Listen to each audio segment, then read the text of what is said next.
ఓం శ్రీ సాయిరామ్.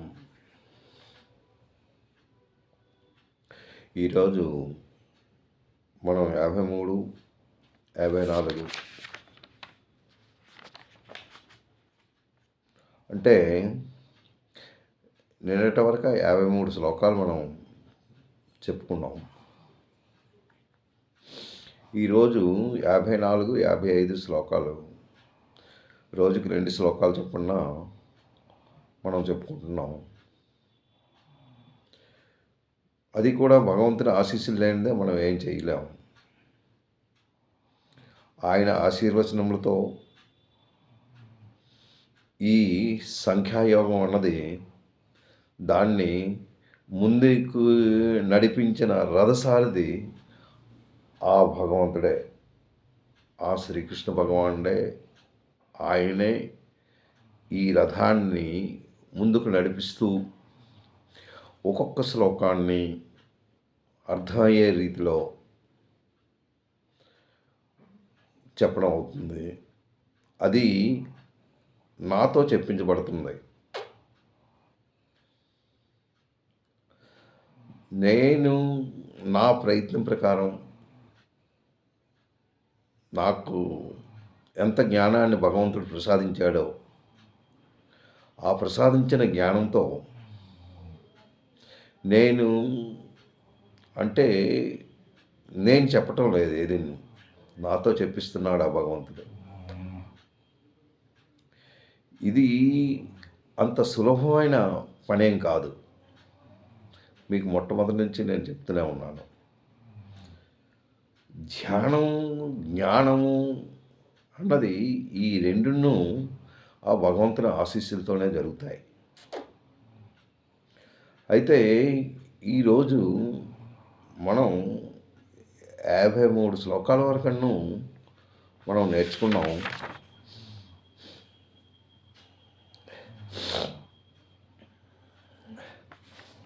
యాభై మూడవ శ్లోకంలో ఆయన శృతి విప్రతిపన్నతే యథాస్థాస్యతి నిశ్చల అంటూ సమాధాన చాలా బుద్ధిస్తదా యోగం అవాస్యసి అంటూ ఆ శ్లోకం ఆయన ఏంటంటున్నాడంటే, శృతి విప్రతిపన్న. ఇది శృతి అంటే వినడం. నీవు వీళ్ళు చెప్పినది వాళ్ళు చెప్పినది వింటూ నీ బుద్ధిని వికలత చేసుకుంటున్నావు. అంటే స్థిరంగా ఉంచుకోనివ్వట్లేదు. అది నువ్వు డిసైడ్ చేసుకోలేకపోతున్నావు. You are not decide.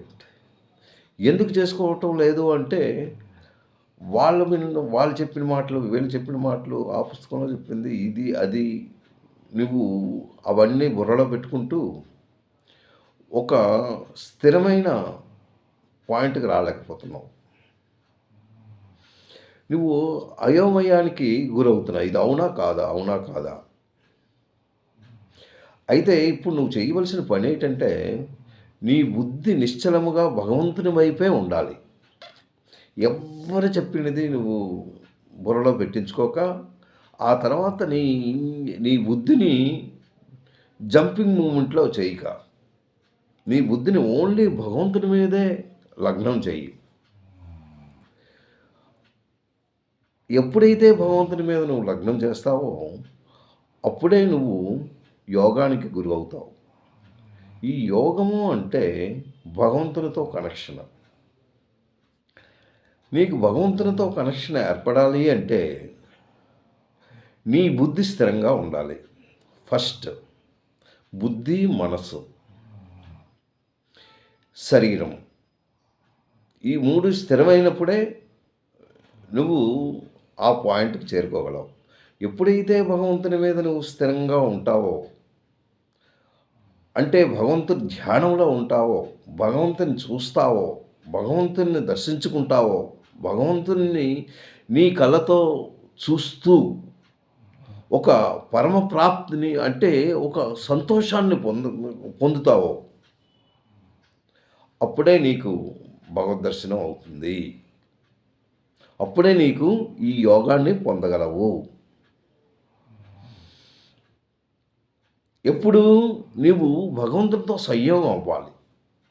సంయోగం అంటే you have to connect with Bhagavan's. అది ఎప్పుడైతే అవుతుందో అప్పుడే నువ్వు నీ తాలూకా బుద్ధి స్థిరంగా ఉంటుంది. భగవంతుని మీద ధ్యానం లభిస్తుంది అనేసి ఈ శ్లోకంలో చెప్తూ ఆయన ఏం చెప్తున్నాడంటే, ఇంతవరకును ఆయన ఫస్ట్ ఏంటంటున్నాడు, నీ బుద్ధి ఇప్పుడు ఎలా ఉన్నది అంటే ఒక ఊబిలో పడి ఉన్నది. నువ్వు ఒక బురదలో పడిపోయి ఉన్నావు. అది ఒక ఊబి అన్నమాట. ఎలాంటి ఊబి అంటే నాది నేను అన్న భావనతోనే ఉన్నావు. దాని నుంచి నువ్వు బయటకు రావాలి. ఆ ఊబి నుంచి నువ్వు బయటకు వచ్చి భగవంతుని ధ్యానంలో ఉండి భగవంతుని తత్వాన్ని అర్థం చేసుకుంటూ భగవంతుని ప్రార్థిస్తూ నువ్వు భగవంతుని మీద కనెక్షన్ పెట్టినట్టయితే నీకు ఒక యోగ సిద్ధిని పొందగలవు. నీవు ఎప్పుడైతే భగవంతుని మీద నువ్వు ఎప్పుడైతే లగ్నం చూస్తుందో ఈ భోగభాగ్యాలు కానీ ఇలాంటివేవి నీకు ఇంకా దగ్గరికి చేరనివ్వవు. ఇదంతను అబద్ధం, ఇదేవి నిజం కాదు అని తెలుసుకుంటావు. అప్పుడు నీ కోరికలు కూడాను కొద్దిగా తగ్గుతాయి. ఎప్పుడైతే కోరికలు తగ్గి భగవద్ ధ్యానంలోకి వెళ్తావో అప్పుడు యోగనిష్టని నువ్వు అనుభవించగలవు. అయితే అప్పుడే నీకు పరమాత్మ ప్రాప్తి కలుగుతుంది అనేసి భగవంతుడు చెప్పాడు. దీనిపై ఓకే అర్జునుడు ఏంటంటున్నాడంటే, కరెక్ట్ అని నేను భగవంతునిలో అంటే ఒక ధ్యానాన్ని భగవంతునితో కనెక్షన్ ఏర్పడి అంటే ఇవన్నీ నేను విడిచిపెట్టి దానికి వెళ్ళమంటున్నావు, అది కరెక్టే. అయితే దీన్ని ఏంటంటారు అంటే స్థితప్రజ్ఞుడు అంటారు. ఆ స్థితప్రజ్ఞుడు అంటే ఏంటో నాకు కొద్దిగా విన్నవిస్తే నేను చాలా ధన్యుణ్ణి అవుతాను అనేసి భగవంతుని ప్రార్థించుకున్నాడు. అది మనం నెక్స్ట్ శ్లోకంలో మనం దాన్ని ఏంటి ఎలా ప్రార్థించాడు అర్జునుడు అనేసి మనం తెలుసుకుంటున్నాం. స్థితప్రజ్ఞుడి గురించి అర్జునుడు ఏంటి మాట్లాడాడు అది. ఇప్పుడు 54వ శ్లోకం స్థితప్రజ్ఞుడి గురించి మాట్లాడనమాట. ఇది స్థితప్రజ్ఞస్య కా భాష సమాధిస్తస్య కేశవా అంటే ఇది అర్జునవాచ. అర్జునుడు చెప్తున్నాడు, కేశవ అని భగవంతుని పిలుస్తున్నాడు. స్థితప్రజ్ఞస్య కా భాష సమాధిస్తస్య కేశవ అంటున్నాడు. తర్వాత ఏంటన్నాడు, స్థితది కిం ప్రభాషేత కిం అసీత వ్రజత కిం వ్రజాత. వ్రజాత అంటే నడవడం. అంటే ఆ స్థితప్రజ్ఞుడు ఎలా ఉంటాడు, ఏంటి, ఆయన భాష ఏంటి, ఆయన నడుచుకున్న పరిస్థితి ఏంటి, ఆయన నడక ఏంటి, ఆయన ప్రవర్తన ఏంటి, ఆయన ఎలా కూర్చుంటాడు. కిం ప్రభాసీత, ప్రభ అంటే మాట్లాడడం. ఆయన ఎలా మాట్లాడతాడు. నెక్స్ట్ స్థితది అంటే ఆయన బుద్ధి ఎలా ఉంటుంది. కిం అంటే ఎలా. ఆ తర్వాత కిం భాష, కా భాష. భాష అంటే లక్షణాలు. ఇక్కడ లక్షణాలు వస్తాయి. స్థితప్రజ్ఞుని తాలూకా లక్షణాలేంటి? ఆయన సమాధి స్థితుడిగా ఎలా ఉన్నాడు? ఆయన బుద్ధి ఎలా ఉంటుంది? ఆయన మాట్లాడే మాటలు ఎలా ఉంటాయి? ఆయన ఎలా కూర్చుంటాడు? ఆయన ఎలా నడుస్తాడు? అని భగవంతుణ్ణి అడుగుతున్నాడు అర్జునుడు. దానికి భగవంతుడు ఏంటి జవాబు చెప్తున్నాడో మనం నెక్స్ట్ శ్లోకంలో మనం వింటాం. అయితే ఇక్కడ ఏంటి? అర్జునుడు కేశవ అని పిలుస్తున్నాడు. What is meaning of Keshava? Keshava అంటే కృష్ణుడు ఎలా? కే స వా. అందులో 4 అక్షరాలు ఉన్నాయి. కే అన్నాడు. కా అంటే ఏంటి? కా ప్లస్ ఆ ప్లస్ ఈసా ప్లస్ వా. ఇవి 4 అక్షరాలు. కా ప్లస్ ఆ ప్లస్ ఈసా ప్లస్ వా. ఏంటవి? ఆ అనగా ఏంటి? కా అనగా ఏంటి? అవి మనం తెలుసుకుంటే ఈ కే స వా. కా అంటే విష్ణు,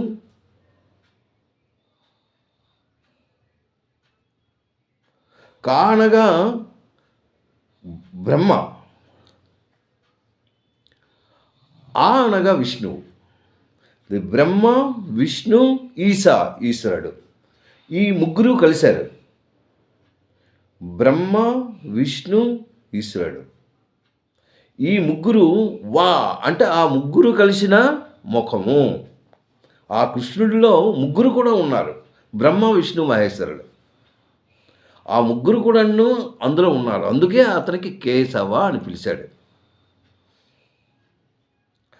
అది నెక్స్ట్ ఈ సమాధి స్థితి, స్థితప్రజ్ఞుడు అంటే ఏంటి? నీ బుద్ధి ఎలా ఉండాలి? సమాధి సమాధి అంటే ఓన్లీ పరమాత్ముడు తప్ప మరి ఇంకేం లేదు. మొత్తం ఇదంతా చీకటి అనమాట. ఇంకా నీ మైండ్ ఇంకో దగ్గరికి వెళ్దావు. ఓన్లీ భగవంతుడి మీద నీకు ఉంటుంది. అలాంటి సమాధి స్థితి కావాలి. అది స్థితప్రజ్ఞుడు అంటే ఏంటి? పరమాత్మ యందు ప్రాప్తి నొంది స్థితబుద్ధి గల పురుషుడు అన్నమాట. ఆయన ఆ సమాధిలో ఉంటూ పరమాత్మనే ధ్యానిస్తున్నాడు. మరి ఇంకేం లేదు. ఆయన కనబడింది మరి ఇవన్నీ విడిచిపెట్టేశాడు. ఏంటి విడిచిపెట్టాడు అంటే ఈ సంసారం అనే సాగరాన్ని విడిచిపెట్టి, ఇది మరి ఇంకా సంసారం అంటే బిడ్డలు, భార్య, ఇది ఆ తర్వాత నీ సంసారం అంటే నీ తాలూకా వస్తువులు, నీ తాలూకా కోరికలు, ఇవన్నీ అందులో కలిగి ఉంటాయన్నమాట. అవన్నీ మర్చిపోతూ భగవంతుడి ధ్యానంలోకి వెళ్ళాలి, సమాధిగా ఉండాలన్నమాట. అది ఎవరైతే నిశ్చలంగా ఉన్నాడో వాడు యోగసిద్ధి పొందగలడు. యోగసిద్ధి పొందాలంటే ఇవన్నీ ఉండాలి. ఇచ్చట ఏంటంటున్నాడు? ప్రభాషేత. ఇక్కడ ప్రభాషేత కిం రజేత కిం అసీత. ఇక్కడ ఏంటంటున్నాడు? కా భాష అంటున్నాడు. భాష అంటే యాక్చువల్లీ మనం మాట్లాడే మాటలు, కానీ అంటే వాణి కింద వస్తుంది. కానీ ఇందులో మాత్రం లక్షణాలు, వాడు ఎలాంటి లక్షణాలు కలిగి ఉంటాయి అనేసి అడుగుతున్నాడు. ఆ స్థితప్రజ్ఞుడు ఎలా మాట్లాడతాడు, ఎలా కూర్చుంటాడు, ఎలా నడుస్తాడు, ఇవన్నీ ఆయనకి డౌట్స్. ఎవరికి? అర్జునుడికి. ఆ అర్జునుడికి ఎప్పుడైతే డౌట్స్ వచ్చాయో ఆ డౌట్స్ ప్రకారం కృష్ణ భగవానుడికి అడుగుతున్నాడు. ఏంటని? స్థిత ప్రజ్ఞశ్య కా భాష సమాధిస్తస్య కేశవ స్థితదీ కిం ప్రజాశేత కిమాసీత వ్రజేత కిం. వ్రజేత అంటే సంచరించడం, నడవడం. ఎలా నడుస్తున్నాడు అనేసి దీనికి అడుగుతూ నెక్స్ట్ భగవంతుడు ఏంటి దానికి జవాబు చెప్పాడో మనం 55వ శ్లోకంలో మనం విందాం. ఇది 54వ శ్లోకం. అప్పుడు ఇది అర్జున వాచ. నెక్స్ట్ 55లో కృష్ణుడి వాచ. కృష్ణుడు అని ఎక్కడా పలకలేదు. మొత్తం భగవద్గీత అంతను మీరు చదవండి. ఎక్కడ ఇది కృష్ణ వాచ అనలేదు. ఆ కృష్ణ వాచ భగవాన్ వాచ. అది స్వయంగా భగవంతుడే కనుక భగవంతుడు ఏంటి చెప్తున్నాడో మనం విందాం. భగవాన్ వాచ ఏంటంటున్నాడు అక్కడ? వ్రజహాతి యథా కామాన్ సర్వాన్ పార్థమణోగతాన్ ఆత్మన్యేవాత్మనా తుష్ట స్థిత ప్రజ్ఞస్తదోచ్యతే.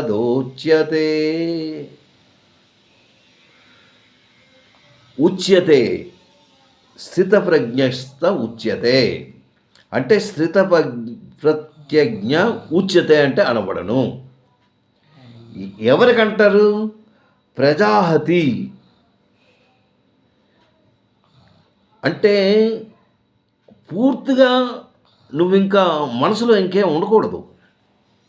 మైండ్లో ఎటువంటి కోరికలు అన్నది, ఈ కోరికలు అన్నది మాత్రం చాలా కష్టమైన పని. అది మామూలు విషయం కాదు. కోరికలు దాన్ని విడిచిపెట్టాలి అంటే ఎంతో తృష్ణ ఉండాలి, పట్టుదల. అయితే ఇక్కడ ప్రజాతి యథా కామాన్, కామాన్ అంటే కోరికలు.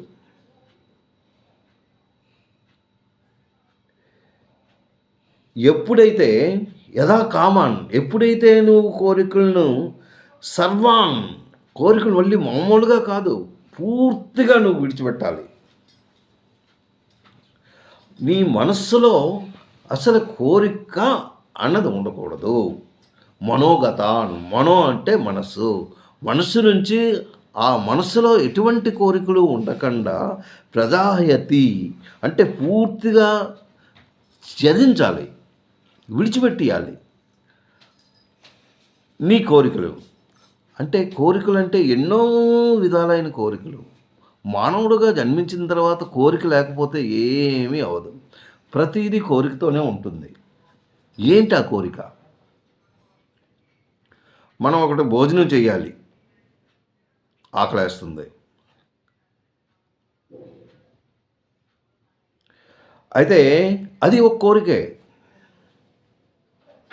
భోజనం చేయాలి అంటే భోజనంలో కూర్చుంటాం. కూర్చొని అది ఎంతవరకు నీ కోరిక? నీ కోరిక ఎంతవరకు ఉంటుంది? That is temporary. ఎలా టెంపరరీ? నువ్వు భోజనం దగ్గర కూర్చున్న తర్వాత మొట్టమొదటి ముద్ద తిన్నావు, అది చాలా రుచిగా ఉంటుంది. ఎందుకు? నీకు ఆకలి వేస్తుంది కనుక. రెండవ ముద్ద తిన్నావు, కొద్దిగా ఆకలి తీరింది. మూడవ ముద్ద తిన్నావు, అది మరికొద్దిగా తీరింది. మరికొద్దిగా తినడానికి ఉపక్రమిస్తున్నావు. ఇంకా ఎప్పుడైతే కడుపు నిండిపోయిందో మరి ఇంకా నువ్వు తినలేవు, అక్కడితో ఆపుతున్నావు. ఆపి ఏం చేస్తున్నావు? ఇవాళ చాలా మంచి భోజనం దొరికింది, నిజంగా నేను చాలా సంతోషంగా ఉన్నాను, I'm very happy with that meals అనేసి నువ్వు అనుకుంటున్నావు. కానీ అది ఎంతవరకు? నీ కడుపులో ఉన్నంతవరకే. కడుపులో ఎంతవరకు ఉంటుంది? Only 3 hours. 3 గంటలు అయిపోయింది నువ్వు తినే ఆహారం. చాలా మంచి ఆహారం తిన్నావు, ఏమని తేనె పులుసులతో తిన్నావు. 3 గంటల తర్వాత అది వెళ్ళిపోయింది, అంటే అరిగిపోయింది. అరిగిపోయింది అంటే మళ్ళీ నీకు కోరిక కలుగుతుంది, మళ్ళీ ఏదైనా తినాలి.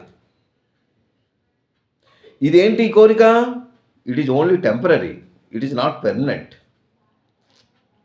అది ఒక్క 3 గంటల గురించే, మళ్ళీ కోరిక. ఇలాంటి కోరికలను మనం అడ్డుకట్టుగా ఒక గోడలా దాన్ని నిర్మించాలి. ఇలాంటి కోరికలన్నీ ఏమీ లేకుండా ఒక్క భగవంతుని మీద ధ్యానం చేసినట్టయితే నీకు ఎటువంటి ఆకలి కానీ, మనసు ఇటు అటు పరిగెట్టడం కానీ, మనసు అన్నది నిలకడగా ఉంటుంది అనేసి భగవంతుడు చెప్తున్నాడు. అదే స్థితప్రజ్ఞ అంటే భగవంతుని మీద లీనం అవ్వడం. భగవంతుని మీద లీనం అవ్వడం అంటే ఎలా లీనం అవుతావు?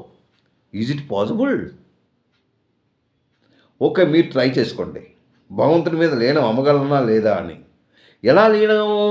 నీకు భగవంతుని మీద ఎప్పుడైతే లీనమయ్యావో అప్పుడు నీ మైండ్, నీ మనస్సు, నీ తాలూకా ఇంద్రియాలు ఇవన్నీ నువ్వు సంతోషంతో నిండి ఉంటాయి. You will feel very happy. అది ఎలా ఫీల్ అవుతున్నావు? నువ్వు ఫీల్ అవుతావు, ఆ హ్యాపీనెస్ నీకు వస్తుంది. అది ఇట్ షుడ్ బి కంటిన్యూ. నీకు ఎగ్జాంపుల్ ఒక మంచి భగవంతుని తాలూకా కీర్తన నువ్వు వింటున్నావు, అది చాలా ఆనందంగా ఉంటుంది. ఆ కీర్తనలో మునిగిపోయావు, ఆ రాగంలో మునిగిపోయి ఉన్నావు, ఆ రాగ తాళంతో మునిగి ఉన్నావు. నీకేంటి కలుస్తుంది? ఆ భగవంతుని తాలూకా ఒక భజన పాట అవని, ఒక కీర్తన అవని, ఏదవని, అందులో నువ్వు నీ మైండ్ అంతా అందులో ఉంది. ఈ పక్కన ఎవరున్నారు, ఆ పక్కన ఎవరున్నారు, ఈ మైండ్ ఇంకో దగ్గరికి వెళ్ళకుండా ఓన్లీ దాని మీద ఉన్నావు. అప్పుడు నీకు ఎలాంటిది కలుగుతుందో ఒక్కసారి మీరు ఆలోచించండి. అది మీకు ఎప్పుడైతే ఇష్టమైపోయిందో, ఎప్పుడైతే మనసులో దూరిపోయిందో, మరి ఇంకా ఏది ఆలోచించకుండా ఒక్క భగవంతుని గురించే నువ్వు చేస్తున్నావో నీ కళ్ళంటి నీళ్ళు వస్తాయి. అంటే నువ్వు భగవంతుని ప్రాప్తిలోకి వెళ్తున్నావు అన్నమాట. అలాంటి ప్రాప్తిని కలిగితే అప్పుడు దాన్ని స్థిర ప్రజ్ఞ అంటారు. అది ఎలాగా? కానీ నీకు ఎక్కువసేపు ఉండదే. దాన్ని చెయ్యాలి అంటే నువ్వు ఒక సాధన లాంటిది చేస్తూ రోజు ఏదో ఒకటి వెళ్తూ ఉండాలి. సత్సాయి అన్న ఆయన కొన్ని సూత్రాలు, అంటే భగవంతుని మీద ఎలా లీనం అవ్వగలవు, భగవంతుని మీద నీవు దృష్టిని కాగించాలంటే ఏం చేయాలి, అవన్నీ ఆయన చెప్పుకొచ్చారు. నిజంగా మహానుభావుడు. ఈరోజు మనం ఆ భజన పాటలు అవి వింటూ ఉంటే ఎంతో ఆనందాన్ని పొందగలుగుతున్నాం. కేశవా మాధవా, ఆ రాగం, ఆ తాళం, ఆ రెండు ఎప్పుడైతే కలుగుతుందో నీకు ఆ భగవంతుని మీదే లీనం అవ్వగలవు. దాన్నే ఇక్కడ తుష్ట అన్నాడు. అంటే నీ సాటిస్ఫై, నువ్వు సంతుష్టుడు అవుతున్నావు. తుష్ట ఆత్మనే ఆత్మాన అంటే నీ ఆత్మలో భగవంతుడు తప్ప ఇంకొకటి ఏం లేదు. ఆత్మ ద్వారా నీలో ఉన్న ఆత్మ అంటే నీ మనస్సు ద్వారా ఆత్మని చేరుకుంటున్నావు. అదనమాట. ఇది మనోగతాన్ అంటే మనస్సునందే నువ్వు ఇవన్నీ చేర్చుకుంటున్నావు అనమాట. ప్రదాచి యథాకామాన్ అంటే నీ కోరికలు సమస్తము నువ్వు విడిచిపెట్టి నీ మనస్సు భగవంతుని మీద లీనమైనట్టయితే ఆత్మన్యే ఆత్మాన అంటే నీ మనసు ఆత్మయందే కలిగి ఉంటుంది. అప్పుడు నువ్వేంటి? తుష్ట, సంతుష్ట పదవి, యూ విల్ బి సాటిస్ఫైడ్. స్థితప్రజ్ఞస్స ఉచ్యతే. దాన్నే స్థితప్రజ్ఞ అంటారు అనేసి భగవంతుడు చక్కగా మనకు ఉపదేశించాడు. దీన్ని మళ్ళీ నేను రేపు కంటిన్యూ చేస్తాను ఏంటి అని. ఇది చక్కగా మీరు ఆలోచించి దాన్ని అర్థం చేసుకుంటే అది భగవంతుని చేరే ఒక మార్గం అన్నమాట. ఈ మార్గాన్ని మీరు ఎంచుకోండి. మన జీవితం ఇది 3 నెలల ముచ్చటాయి. ఇది ఎక్కువ అన్నాలు కాదు. It is very simple. Life is very simple. కానీ ఇలాంటివన్నీ మనం నేర్చుకుంటే మనకు ఒక ఆనందాన్ని ఆ భగవంతుడు ప్రసాదిస్తాడు.